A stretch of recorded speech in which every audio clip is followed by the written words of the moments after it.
Hey, I'm Gandalf, and I'm 2 semesters away from graduating college with a bachelor's degree in economics and a concentration in cybersecurity. Nerd!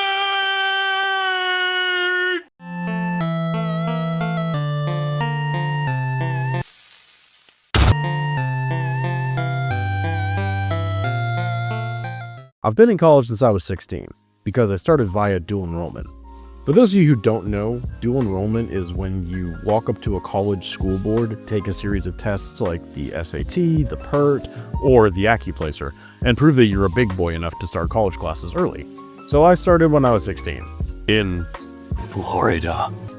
Now this was online, thank God, at the very beginning of 2021.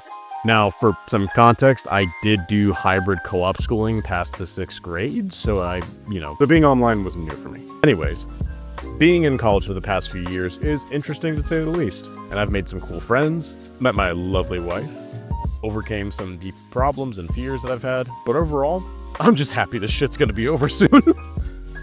I wanted to make this video as a sort of time capsule, and a video people who might be going into college can watch.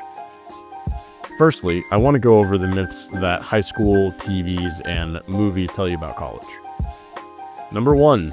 College is not high school 2.0. I don't know who the fuck keeps saying this. Please stop it. It's not true. Classes are significantly more challenging depending on the class or the professor. Case in point, in high school, your teachers want you to pass. That is their job. Even with the stupid No Child Left Behind law where you just kind of pass regardless of how stupid you are, they still want you to pass your class. It is literally their job. Maybe a teacher might even offer tutoring, or if they really care, they'll take some extra time to set aside some time for a struggling student or whatever. Yeah, not in college. I'm not bad-mouthing professors by any means, but they couldn't give less of a fuck about your GPA. A professor has office hours for a reason, so use them. They can actually help you being the bumbling dumbass that you are. Number 2, just because attendance is not mandatory does not mean you should skip class every single time. The amount of times I see a professor announce that class is not mandatory with a big frown on his face is insane, because he is preparing himself, right, for the mouth-breathing, SAT score waiver, ramen-burning freshman to completely ditch class the entire semester and cry about their grade to him just before the final exam. And you know what he's gonna do? He's gonna laugh because he told you from the first time that you're supposed to be studying on your own. We do not care. So please, do yourself a favor and go to class! The only exception to this rule, my little autists, is that you happen to get a PowerPoint professor. Now you might be asking, Professor Gandalf, what is a PowerPoint professor? A professor that uses only PowerPoints. I can't make it any simpler or funnier than that, sorry.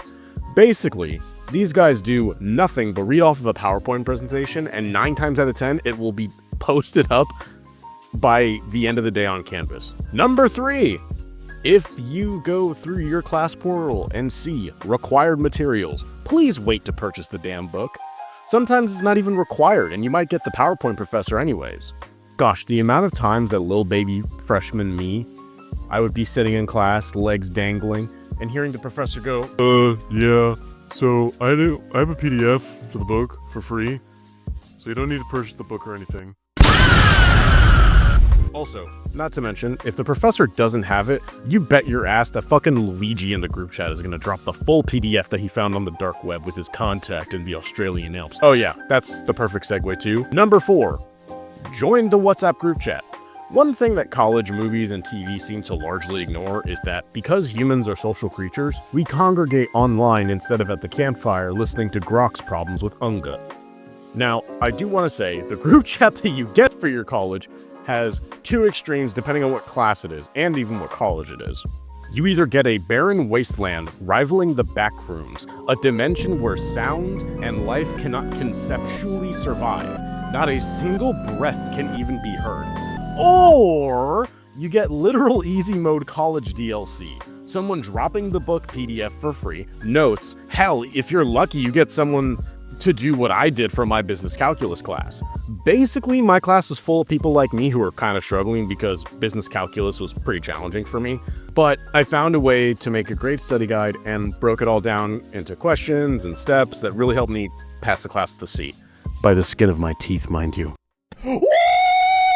I sent the study guide out to the group chat before every exam, and when I tell you that those troglodytes worshipped me like a god for doing something as simple as dropping a study guide. Join the group chat, and segues are hard, so let's talk about artificial intelligence. Ooh. Number 5, don't rely on AI. AI detection is getting crazy good, and also over-reliance on AI is not going to help you in the long run. I have a section on how to use AI in college and still learn, but for now I want to talk about AI in college within the context of relying on it. I see people just dumping the questions in my 4,000 level courses. Oh yeah, college courses go from 1,000 to 5,000 in your undergrad. Anyways, and get annoyed that ChatGPT isn't smart enough to calculate something as simple as a Gini coefficient for a dataset that's not even that intense, but as dumb as my Twitch stream will make you think I am. A bumbling idiot. Well, I am. I can do that shit with enough Cafe Bustelo and crying into my pillow. Don't use AI as a substitute for studying. Number 6. Rate My Professor is necessary, but can be a little biased. For those of you who don't know, Rate My Professor is a site where people can, well, rate their professors. Well, I've done all I can do. Always search up your professors on this site before choosing them in your student portal. Save the extra headache, you know? The thing is, you'll have a lot more class options for your first 2 years in college compared to your last 2 years. For example, over at my college, Intro to Microeconomic Principles has 17 options. Here I am about to take high-level classes. How many options? 1. So yeah, take the opportunity to actually research your professors. And here is a problem you might run into a bit, but take the 8 a.m. class if the professor has a higher rating. Trust me when I say my 8 a.m. professor has a pretty high rating as opposed to the 11 a.m. option with a 1 out of 5 on Rate My Professor. Take the better professor over the more convenient time, trust me. But Rate My Professor is subjective to manipulation and bias. People have been caught paying off their TAs to boost their ratings, and the other side of that, a professor teaching pretty challenging class on money and banking and the economy had a terrible score on Rate My Professor, like a 2.3 out of 5. It was the only option for the class, of course, naturally. So I took a gamble. Come to find out, he was the most down-to-earth, engaging, and intelligent professor ever. Like, most professors only teach theoretical knowledge, you know, the stereotype of a 54-year-old balding man talking about business while simultaneously never starting his own business. But this guy, hell nah. This guy knew what he was talking about the entire class. So get this, first day of class, right? He's introducing himself and starts talking about what this class is about. Money and banking, boom. Like monetary circulation, volume of money, the history of banking legislation. Fun shit that you can talk about on a first date. Someone goes, by the way, professor, what's your experience with this topic? And this motherfucker just smirks and just says, I was a financial lobbyist for 28 years. I still am, by the way. I only teach this class when I feel like it, once or twice a year. And for those of you who don't know what a lobbyist is, it's basically someone paid to yap to politicians and encourage them to pass or not pass certain laws. Come on guys, it's not bribery, it's spelled different. And here's the plot twist, my little munchkins. This motherfucker is an unpaid lobbyist, meaning he does this shit for the love of the game.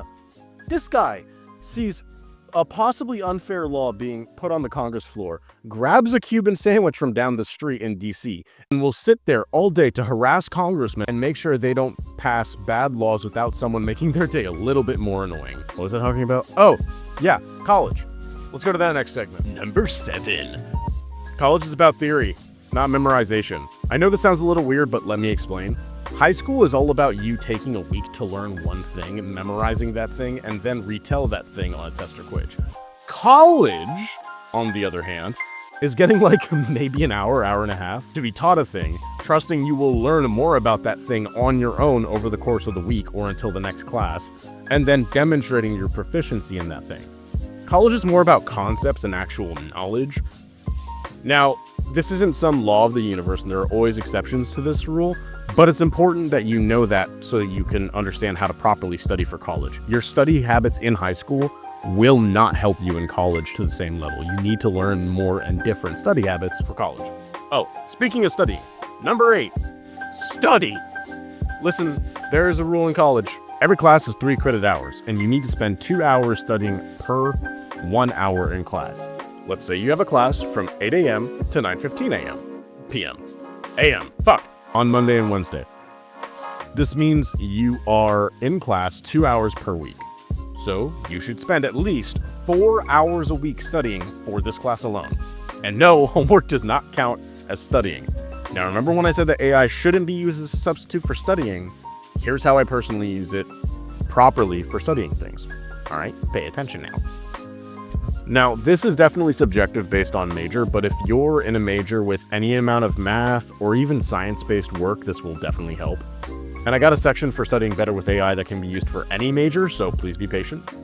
Okay, here's the thing with ChatGPT. It gets high tier and even mid-tier college math completely wrong. Hell, it can't do proper business calculus correctly, and it also can barely do economics-based calculus. It's really stupid at it. So here's my method. Take a lot of notes and make sure you properly write down the steps the professor uses to get the answer for like a math equation or a way they use a formula of some kind, or hell, even just a concept for like law or something. Then take the initial question they had, the way they got their answer, plug both of those into either Claude or ChatGPT. Both of these models can work. Tell it to break down the process for you and handwrite the process given to you. Handwritten notes have proven results with muscle memory and will help you visualize better than typing. Now that you have the process or methods down, go ahead and ask ChatGPT or Claude to make 5 practice questions based on your results. Now, here's the problem. AI is kind of stupid, so you need to instruct it to make these practice questions in the same exact format as your original question, and just change the numbers or some of it around. Go ahead and write those questions down, see how you did, take a 5-minute break, and repeat. That's how I study for the majority of my classes, and it works out pretty well for me. Now, number 9, make friends with your professors. I don't know why TV shows or movies make professors seem like these enigmatic figures. They're qualified people paid to teach you a subject. That's it. Also, if you want to get into graduate school, you need to make friends. You need a recommendation. And here's where this kind of here's where problems happen. A common thing that will happen with this is something called senior pals, where seniors in college will, out of nowhere, start to desperately try to make friends with their professors in their last or second to last semester in their bachelor's degree. Thing is, professors see this coming a mile away and will immediately not enjoy this and shut you down. So make friends with your professors. Go to events and career fairs if you're able to. I know sometimes people are working during college. I certainly did. If there is a department luncheon and you're invited, go. All of this takes me to the next part of the video. Number 10, here's how to use AI for any major the way that I use it. So I use this website called Genio, and what it does is record my lectures for me. It uses AI to transcribe it with incredible accuracy, even with professors that might not have English as their first language. No more than 1 unmarketable tomato. And then it also uses AI further to make summary outlines for you in the background. All of this is so that you can handwrite down your notes, and you can rest assured that you aren't missing anything and you can always go back to them. Now, if you are disabled like me, you can register with your disability center at your college and it should be for free. But even if you aren't disabled, it's $15 a month, so it shouldn't break the bank. Number 11. College isn't that hard, but it's not for everyone either. More and more people are going to college in this country, and if you feel like you want to either go into a trade or a career that might not require a degree, that's okay too. Thanks for watching this video. Please let me know if you've learned anything today, and if you like seeing these more serious videos. Check me out on Twitch. I stream Saturday, 12:30 to 5:30 p.m. EST. As always, I'm Gandalf the Magical Wizard Cat, and have a good day.